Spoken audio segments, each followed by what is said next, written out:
Olá, gente, tudo bem?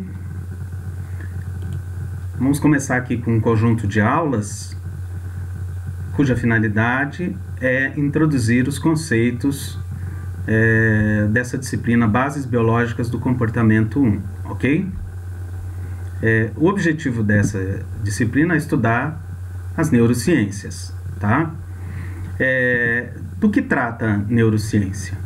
Então, neurociência compreende o estudo do controle neural das funções que nos mantêm vivos, vegetativas, das funções que nos permitem relacionar com os outros e com o mundo, as funções sensoriais e as funções motoras, dos comportamentos de locomoção, de reprodução e alimentação e dos mecanismos superiores que são da atenção dirigida, a memória mediada, a aprendizagem, a emoção, a linguagem e a comunicação, dentre outras funções que vêm da cultura, ok? Então, como já foi dito, neurociências é um conjunto de disciplinas, um conjunto de ciências cuja finalidade é estudar o sistema nervoso, ok? O sistema nervoso dos seres humanos. Então, eu destaco quatro importantes especializações aqui, 4 importantes ramos da neurociência, né?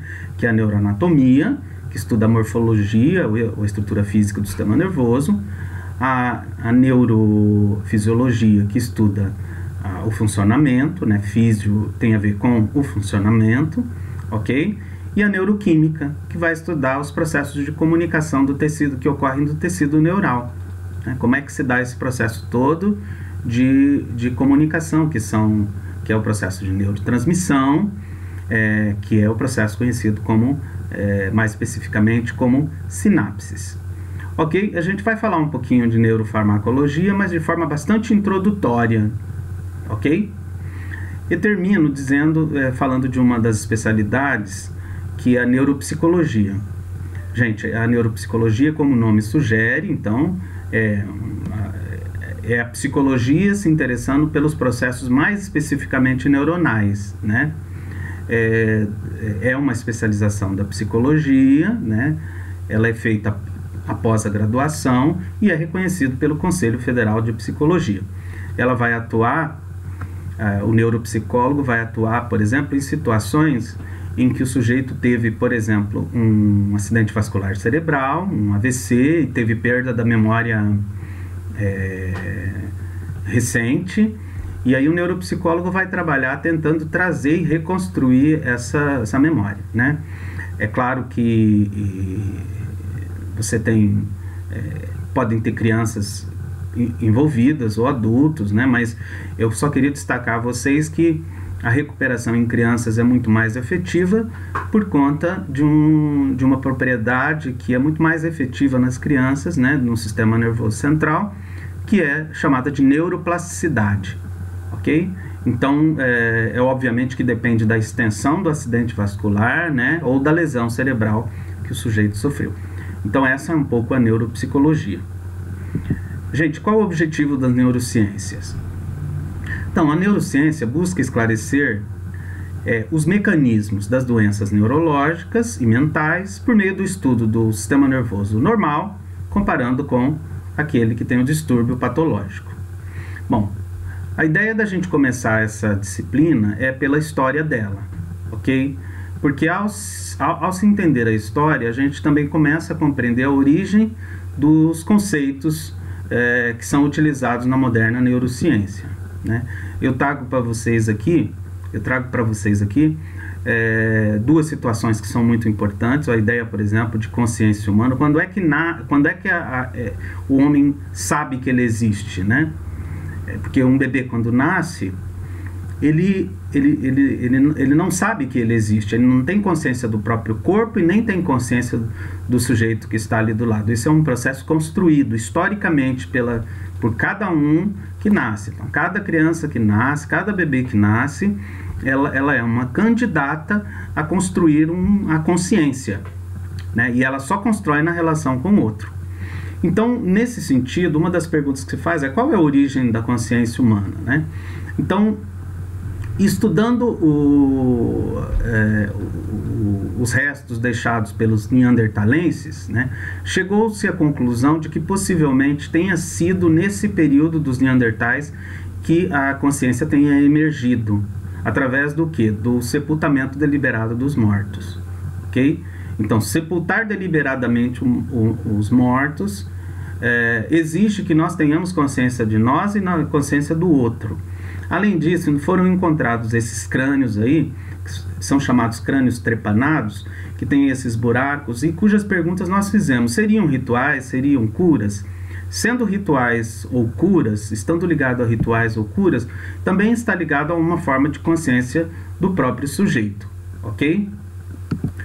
Bom, gente, passamos aqui então para alguns conceitos que nós temos hoje. Por exemplo, conceitos hoje como encéfalo, meninges, líquor, que é o líquido céfalo-raquidiano, e medula.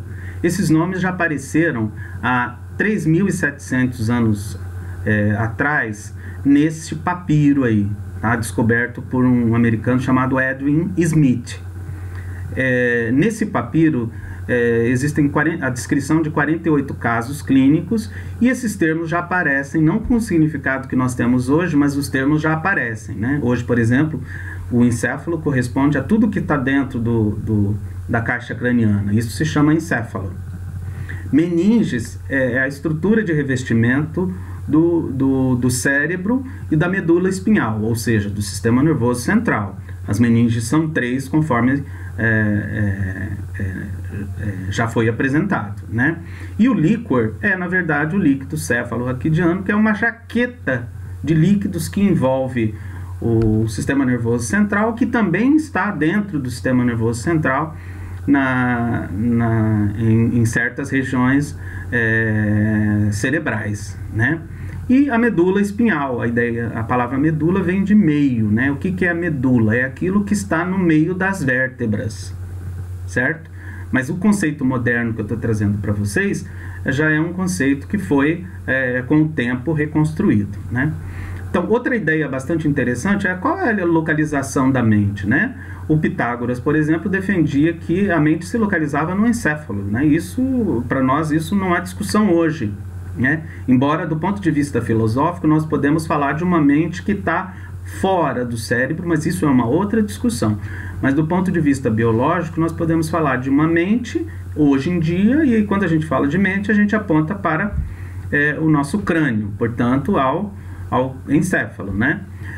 Mas, no entanto, o Pitágoras trazia a ideia de alma no coração e das sensações que estavam no coração.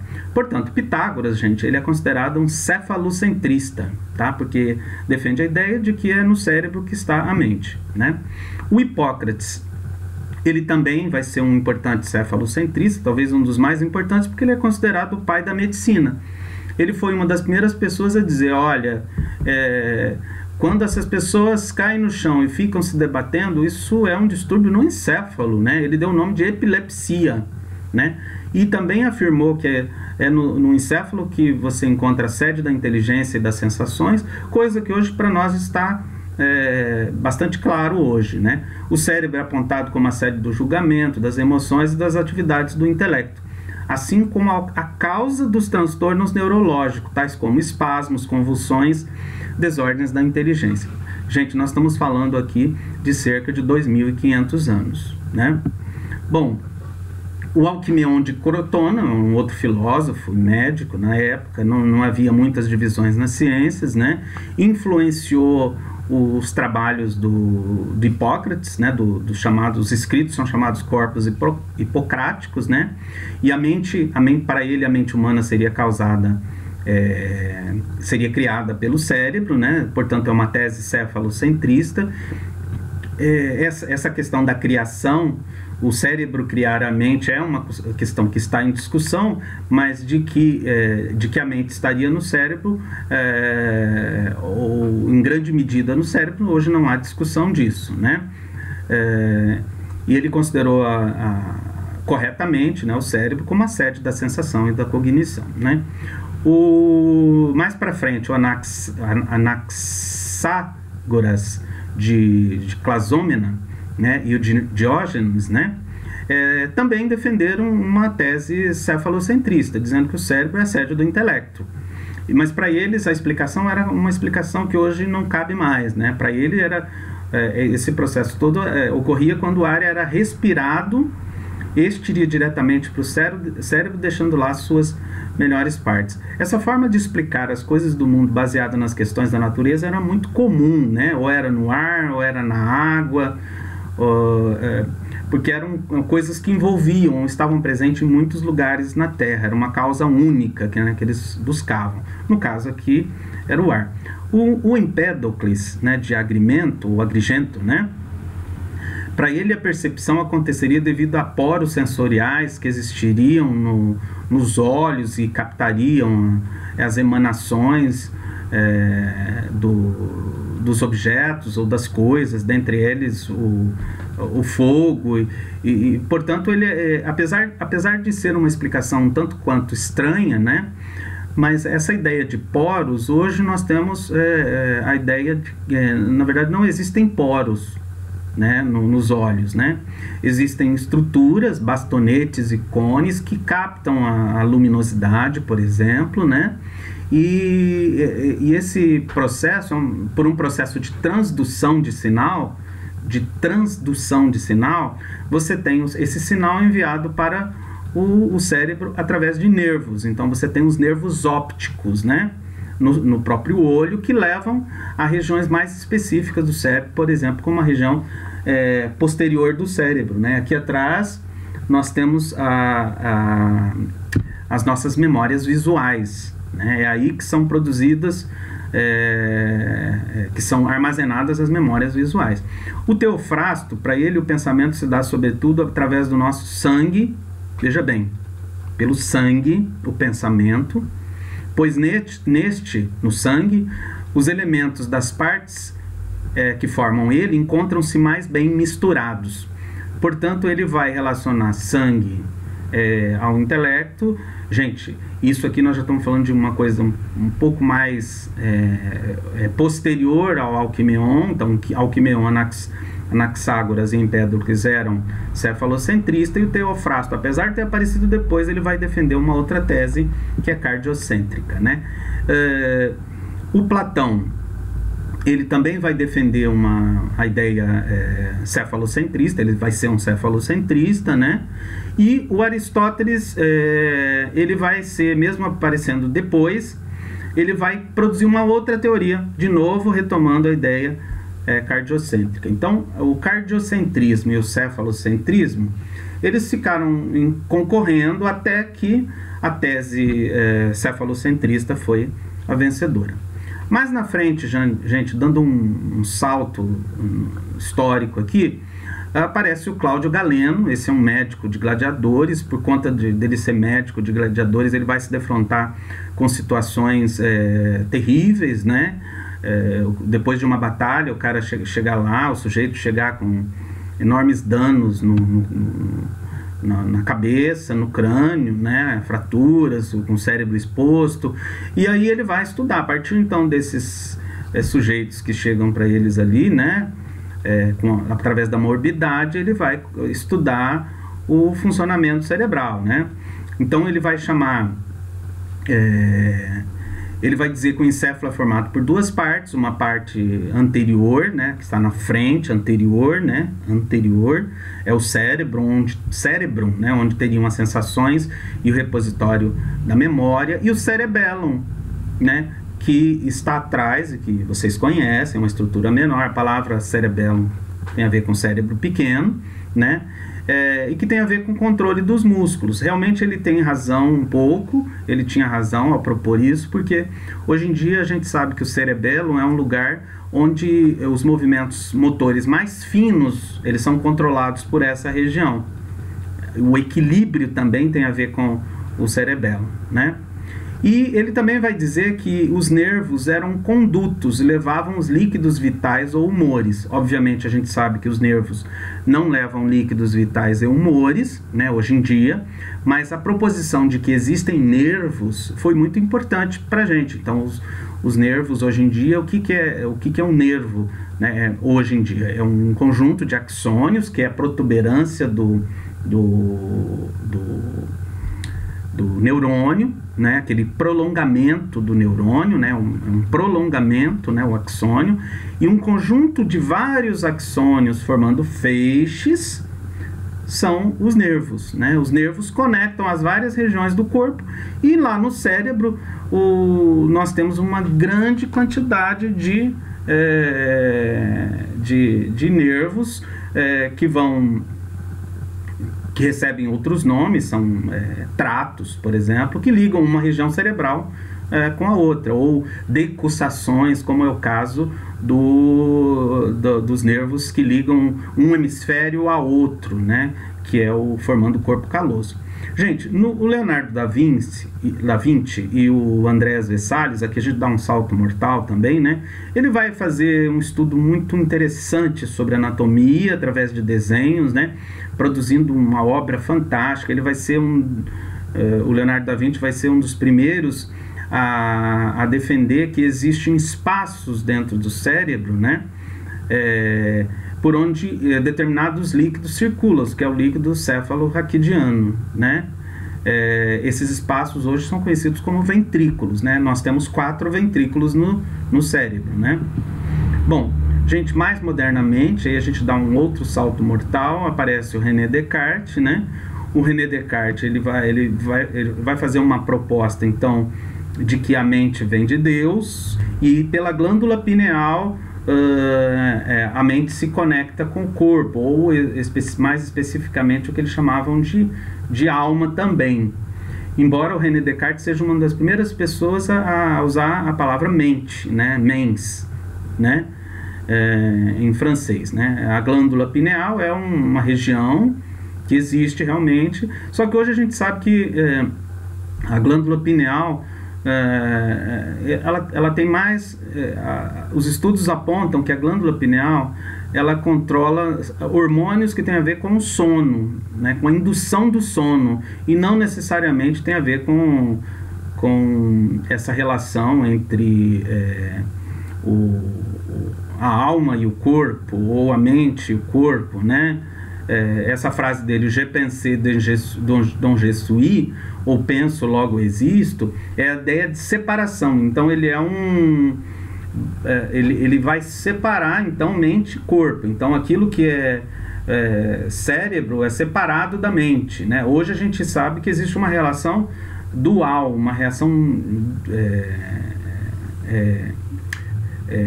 dialética, né? Acho que a palavra correta é a mente ou aquilo que se considera mente, porque há ainda um debate sobre isso, né?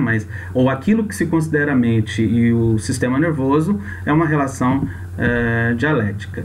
Gente, o Francis Galton aqui, já no século XIX, gente, ele vai fazer estudos sobre a localização das funções cerebrais, né, que já está bastante desenvolvido, né? Ele vai ser considerado um charlatão por conta dos estudos, do mapeamento que ele fez do cérebro pelo crânio, né? Mas, de qualquer forma, ele vai ser uma pessoa que vai estudar a estrutura do cérebro, vai apresentar estudos importantes, vai estudar, por exemplo, a perda da capacidade de fala, que é um tipo de afasia, que é a afasia, né? E ele vai ser o pai da frenologia, né? Que é o estudo da mente através do crânio, né? O Paul Broca e o Carl Wernicke vão fazer estudos clínicos muito importantes, gente. O Broca e o Wernicke, né? E eles vão, nesses estudos, eles vão chegar à conclusão de que o lado esquerdo dos ocidentais é o local, por exemplo, onde está destinado a linguagem, né? O Broca vai estudar as regiões da articulação da linguagem, né? Ele vai descobrir isso porque existem pessoas, por exemplo, que ao sofrer um AVC, eles entendem o que a gente fala, mas não conseguem falar, eles não articulam. Então, é um distúrbio na região de Broca. E o Wernicke vai vai estudar uma outra região, que é a região do entendimento. Então, o Broca é da região da articulação, o Wernicke é da região da construção da frase. Então, você constrói a frase, pensa nela, e a região da articulação articula os músculos da língua, da boca, né? Para que você fale, né? O John Harlow, ele vai fazer estudos com esse paciente dele aí, vai verificar que lesões no lobo frontal produzem,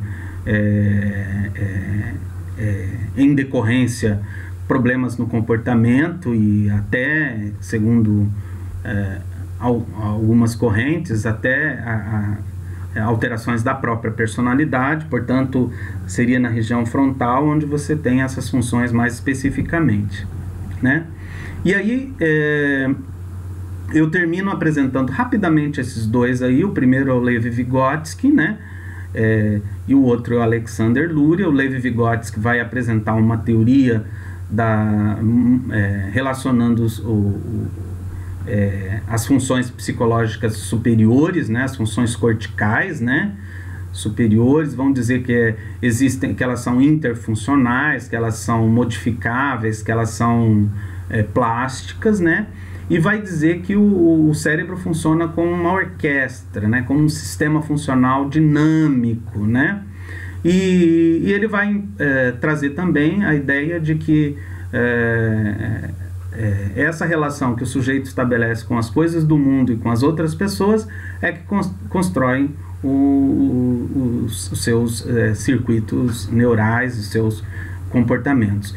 E o Alexander Luria, que é um continuador das ideias do Vygotsky, vai produzir a teoria dos sistemas funcionais, que também vai...